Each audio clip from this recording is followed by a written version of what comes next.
Muy buenas amigos, ¿cómo andamos? Vamos a explicar hoy lo que básicamente constituyen los perfiles de los terrícolas. Es importante distinguir los diferentes grupos de terrícolas o personas no superdotadas con las que nos vamos a encontrar, teniendo presente una cosa muy clara. Los terrícolas son básicamente los que dominan en la biosfera, dentro de la especie humana, ¿verdad? Los terrícolas son la base de la estructura social, por tanto vamos a tener que adaptarnos a su mundo porque son ellos la especie dominante.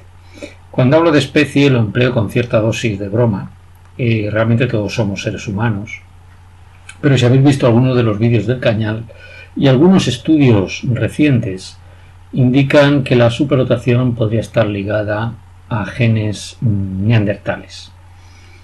Y esto no es una cosa que se me haya ocurrido a mí solo, evidentemente, sino que cada vez parece más claro que lo que llamamos superdotación es una integración de capacidades de, podríamos decir, poligenéticas muy complejas de lo que sería la inteligencia de varias especies. Sabemos que el ser humano hoy en día es una mezcla de diferentes grupos.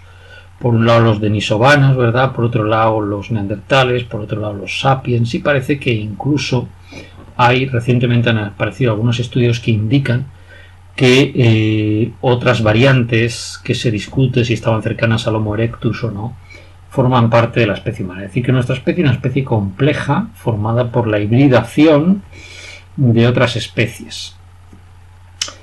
Como biólogo, no considero que ninguna especie dentro del reino animal sea superior a otras. Además, dentro de la biología soy ecólogo, es decir, no soy biólogo molecular, no soy biólogo celular, estudio ecosistemas, estudio las especies en su medio natural.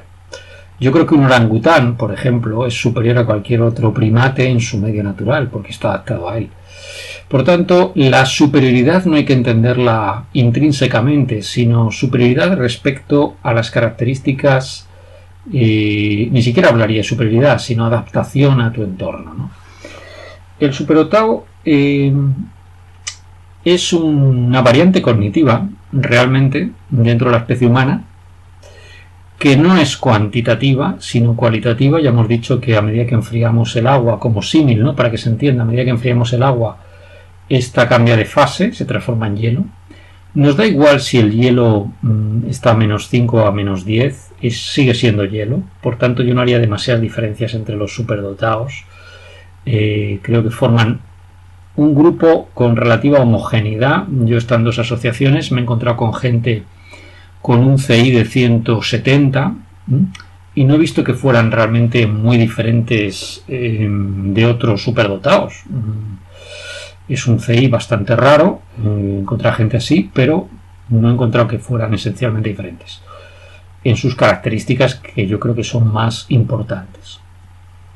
Del mismo modo, creo que pasa lo mismo con los terrícolas, es decir, las personas que no son superdotadas tienen ciertas características que tienden a ser relativamente similares.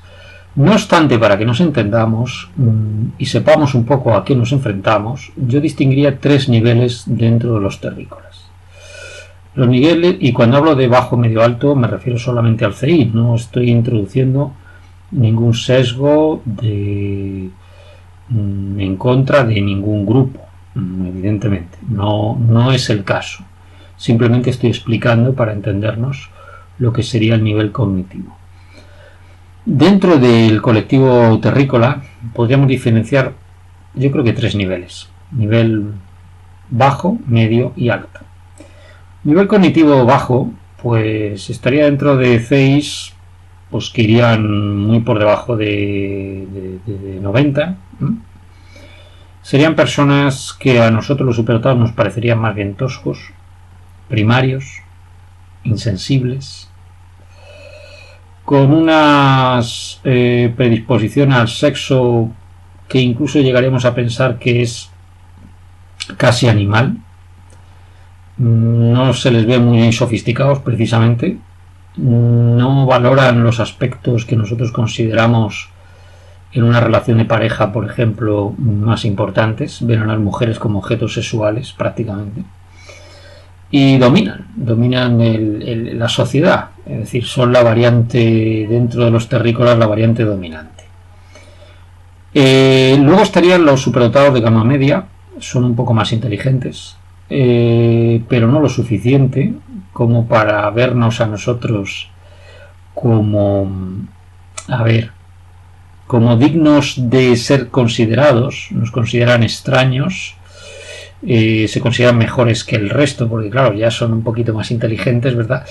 Suelen ser muy dictadores en el trabajo, desconfían de nosotros, nos van a atacar siempre que puedan. El ataque no va a ser como los de gama baja, que va a ser un ataque primario y burdo, sino que va a ser un ataque más sofisticado. Normalmente son los que acosan en los colegios a los niños superdotados y este tipo de cosas. Y luego tenemos a los terrícolas de gama alta.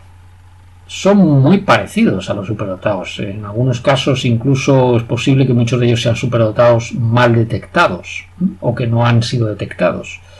Los terrícolas de gama alta van a tener una relación con nosotros bastante buena y nosotros notamos que no son como nosotros, pero podemos entendernos con ellos y normalmente nos van a considerar como valiosos en nuestra creatividad en los ambientes de trabajo.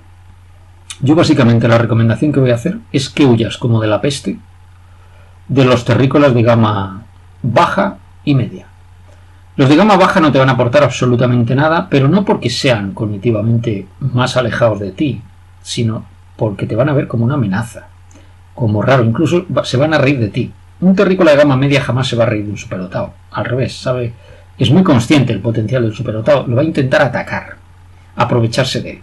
Pero el terrícola de gama baja te va a ver como diferente. Decía un proverbio chino que el tonto es el gemelo del sabio. Es un poco eso, es decir, ellos te ven tan diferentes que te consideran tonto. Normalmente un terrícola de gama baja comete la imprudencia de considerar un superdotado como tonto. Y no, evidentemente no es así. Pero el superdotado se lo puede creer, porque los terrícolas de gama baja dominan. Entonces, si nadie le ha explicado al superdotado que es un superdotado, pues lógicamente puede llegar a tener la autoestima dañada.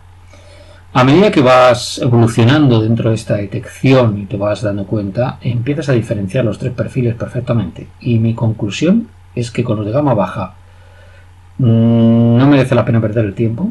Les gusta ir en horda, como los sapiens cuando invadieron Europa, ¿verdad? Y extinguieron a los neandertales, horda.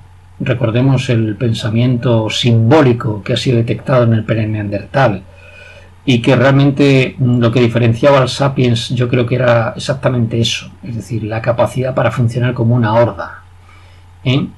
Funcionar como una horda exige que pongas tu individualidad al servicio del grupo. Es algo que les encanta a los terrícolas de gama baja.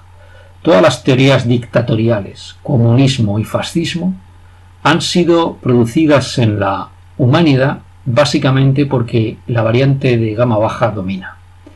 Porque un superdotado y una persona inteligente jamás tendría una visión dictatorial de la sociedad. Considera que su individualidad es tan importante que merece la pena respetar la individualidad de los demás. Son las hordas de lerdos las que forman el caldo nutricio para las dictaduras. Y esto es muy lamentable, porque hasta que la humanidad no evolucione a nivel intelectual lo suficiente, vamos a seguir teniendo dictaduras.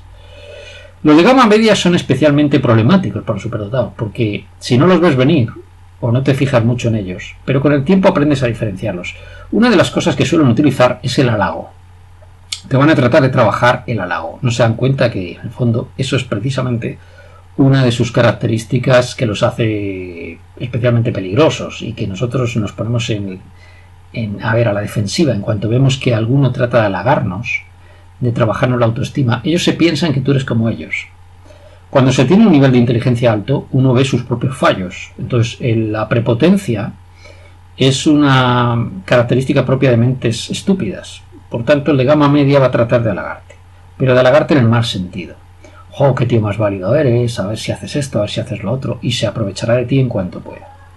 El de gama alta, sin embargo, es el que realmente merece la pena. El terrícola de gama alta merece la pena por múltiples razones. Primero, porque te va a respetar. Segundo, porque te va a permitir conectarte con el mundo terrícola para que no estés aislado. Son excelentes compañeros de trabajo y van a ser siempre útil su ayuda, porque los superdotados tenemos ciertas deficiencias a la hora de relacionarnos, precisamente no porque no seamos sociales o no porque no tengamos empatía, que la tenemos y mucha, sino porque, porque no somos capaces muchas veces de entender al resto de la gente. Y ellos tampoco nos entienden a nosotros. El nexo de conexión con el mundo social del terrícola es el terrícola de gama cognitiva alta. Ese es el que hay que buscar. Por supuesto, si te puedes relacionar con superdotados, también está muy bien. Pero tienes que salir un poco del gueto, de relacionarte solo con la gente que se parece a ti y tratar de entrenarte en la forma de relacionarte con otros. Y eso lo puedes conseguir con el terrícola de gama alta. Con el paso del tiempo te puedes relacionar incluso con los terrícolas de gama media y baja porque los ves venir y sabes perfectamente cómo son.